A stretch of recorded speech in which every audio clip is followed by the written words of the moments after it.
Everyone, this is Priyanshu. आज की video में हम बात करने वाले एक इंटरेस्टिंग टॉपिक के ऊपर, वो होने वाला strategy to ace your maths examination. इस वीडियो में कुछ प्रैक्टिकल और कुछ इफेक्टिव पॉइंट डिस्कस करने वाला हूँ जो कि आपको आपके मैथ्स प्रिपरेशन में बहुत हेल्प करने वाले। वीडियो में आगे बढ़ने से पहले चैनल को कर दो सब्सक्राइब और हाँ, नोटिफिकेशन बेल भी दबा देना। आज की इस वीडियो में कुछ ऐसे पॉइंट्स डिस्कस करने वाला हूँ जो कि आपको याद रखने हैं, और अगर आप इनको याद रखोगे और फॉलो करोगे तो आप आपके एग्जामिनेशन में डेफिनेटली अच्छा करने वाले हैं।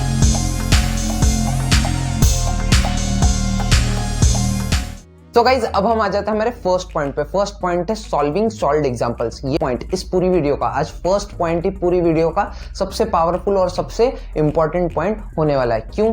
क्योंकि एनसीईआरटी का हर एक सॉल्व्ड एग्जांपल्स एक तो नए कॉन्सेप्ट पे बेस्ड होता है। ये वो क्वेश्चंस होते हैं HOTS questions, HOT questions, higher order thinking skill वाले क्वेश्चंस होते हैं।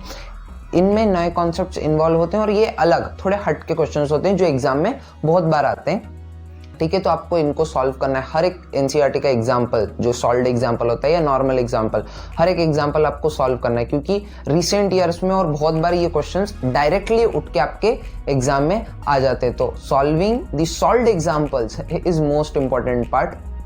हर एक सॉल्व्ड एग्जाम्पल सॉल्व करना, उसके कॉन्सेप्ट्स आपको याद रखने हैं, क्योंकि बहुत बार ये क्वेश्चंस रिपीट होते हैं। हायर ऑर्डर थिंकिंग स्किल्स वाले क्वेश्चंस होते हैं, तो इनमें कॉन्सेप्ट्स ये क्वेश्चंस आ सकते हैं या फिर सिमिलर कॉन्सेप्ट्स पे बेस्ड कुछ क्वेश्चंस एग्जाम में आ सकते हैं। तो सॉल्विंग सॉल्व्ड एग्जाम्पल्स तो आपको करना बहुत ही इंपॉर्टेंट है। सो गाइज, अब हम आ जाते हैं हमारे सेकंड पॉइंट पे। सेकंड पॉइंट है सॉल्विंग एक्सरसाइज क्वेश्चंस।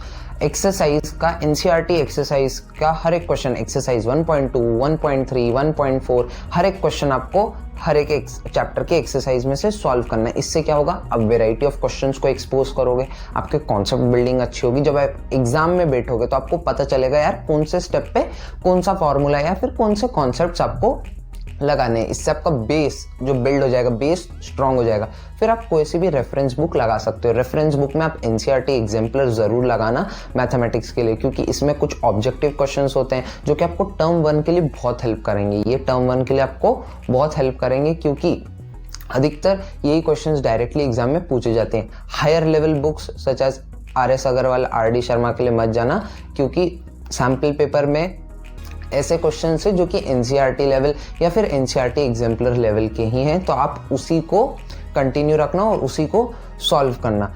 अगली वीडियो जो नेक्स्ट वीक आएगी वो आने वाली सैम्पल पेपर एनालिसिस के ऊपर। तो अगर आपको वो चाहिए तो कमेंट बॉक्स में मुझे ज़रूर बताना। और हाँ, अब आ जाते हैं अपने टॉपिक के ऊपर। हर एक एक्सरसाइज का क्वेश्चन अच्छे से सॉल्व करना, ये बहुत इंपॉर्टेंट है। उसके बाद आप रेफरेंस बुक लगाना जो आपके कॉन्सेप्ट्स को बिल्कुल ब्रश कर देगी। तो एक्सरसाइज का क्वेश्चंस तो करना ही करना। सो गाइज, अब हम आ जाते हैं हमारे थर्ड पॉइंट पे। थर्ड पॉइंट भी एक बहुत इंपॉर्टेंट पॉइंट है, वो है सॉल्विंग पीवाईक्यूज। पीवाईक्यूज मतलब previous year questions, past years में जो क्वेश्चंस आए वो आपको सॉल्व करना है। 2020, 2021 और उससे पहले भी शायद से ऑब्जेक्टिव क्वेश्चंस आते थे। मैं आपको ये टर्म 1 के लिए बता रहा हूँ, वो सारे आपको सॉल्व करने हैं। क्योंकि एक अंदर की बात ये है, हर एक क्वेश्चन मतलब कोई ना कोई क्वेश्चन नया आता है हर साल, लेकिन बहुत सारे क्वेश्चन पास्ट ईयर्स में से रिपीट होते हैं या फिर वही कॉन्सेप्ट पे बेस्ड क्वेश्चंस आते हैं। थोड़े वैल्यूज इधर उधर चेंज हो जाते हैं, नंबर्स चेंज हो जाते हैं, लेकिन कॉन्सेप्ट वही रहता है, चीज वही रहती है, फॉर्मूलेज वही रहते हैं, या फिर कभी कभी तो सेम क्वेश्चंस आ जाते हैं। ये टर्म 2 के लिए भी एप्लीकेबल है। तो आपको पास्ट ईयर क्वेश्चंस तो सॉल्व करने ही अभी के लिए। 1 मार्कर क्वेश्चन जितने ही पास्ट ईयर्स में आए, 2 मार्कर क्वेश्चन पास्ट ईयर वाले, ज्यादा से ज्यादा 3 मार्कर क्वेश्चन सॉल्व कर लेना, और 1 मार्कर जो आपके MCQs टाइप पिछले सालों में आए वो सॉल्व कर लेना। तो ये सारे सॉल्व कर लोगे तो पीवाईक्यू से आपको आइडिया पड़ जाएगा कि एग्जाम लेवल पे कौन से क्वेश्चंस आते हैं। ठीक है, आप कॉन्सेप्ट्स भी पता चल जाएंगे, आपका कौन सा स्ट्रांग है, कौन सा वीक है, और आप मेजर पार्ट यही पीवाईक्यूज ही प्ले करते हैं आपके एग्जामिनेशन में। पीवाईक्यूज अच्छे से कर लेना और हर एक कॉन्सेप्ट को अच्छे से पढ़ लेना पीवाईक्यूज में से, तो आपका आधा 50% रेस आप इधर ही जीत जाओगे। सो गाइज, अब हम आ जाते हैं हमारे फोर्थ पॉइंट पे। फोर्थ पॉइंट है केस बेस्ड क्वेश्चंस या फिर केस स्टडी वाले क्वेश्चंस। इन क्वेश्चंस के लिए बेसिकली अगर सही बताऊं तो इन क्वेश्चंस के लिए आपको प्रैक्टिस ज़्यादा चाहिए, लेकिन अगर आपकी ज़्यादा कॉन्सेप्ट बिल्डिंग आपको करनी है तो एनसीईआरटी के पहले थोड़ी थ्योरी दी होती है और वहाँ पे कुछ रियल लाइफ सिचुएशन पे कुछ क्वेश्चंस होते हैं, वो केस बेस में आने की बहुत ज़्यादा प्रोबेबिलिटी होती है। पिछले साल CBSE ने एक शीट दी थी अपनी उसकी वेबसाइट पे cbsc.nic.in पे, तो आप वो केस बेस्ड क्वेश्चन सॉल्व कर सकते हो। लिंक मैं नीचे डिस्क्रिप्शन में उसका दे दूंगा, ठीक है, कहीं जाने की जरूरत नहीं है। नीचे लिंक मिल जाएगा, वहाँ पे क्लिक करना और आपको केस बेस्ड क्वेश्चन मिल जाएंगे मैथमेटिक्स के, वो सॉल्व करना। और इसमें फॉर्मूले याद रखना बहुत जरूरी है, क्योंकि ये क्वेश्चन ऐसे होंगे 1 मार्कर टाइप, और आपको इसमें क्या है, एक चीज पता चल गई, आप फॉर्मूला डालो आंसर आएगा। तो इसमें फॉर्मूले याद होना बहुत जरूरी है, हर एक फॉर्मूले को अच्छे से याद रखना, और ये केस बेस्ड क्वेश्चन आपसे हो जाएंगे।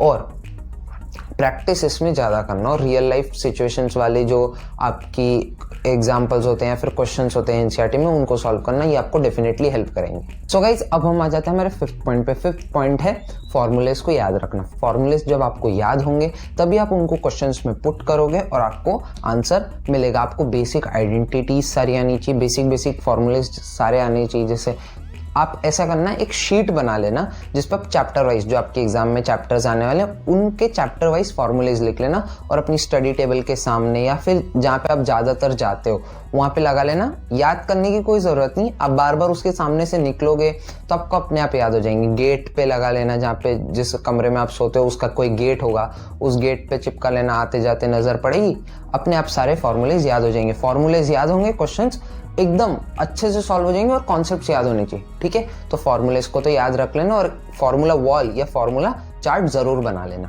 तो आज की वीडियो के लिए बस इतने। अगर वीडियो पसंद आए तो लाइक कर देना इस वीडियो को, शेयर कर दो ये वीडियो अपने सारे दोस्तों के साथ, कमेंट करके बता दो नए टॉपिक्स कौन से चाहिए, और सब्सक्राइब कर दो मेरे चैनल को स्टूडियो प्रियांश।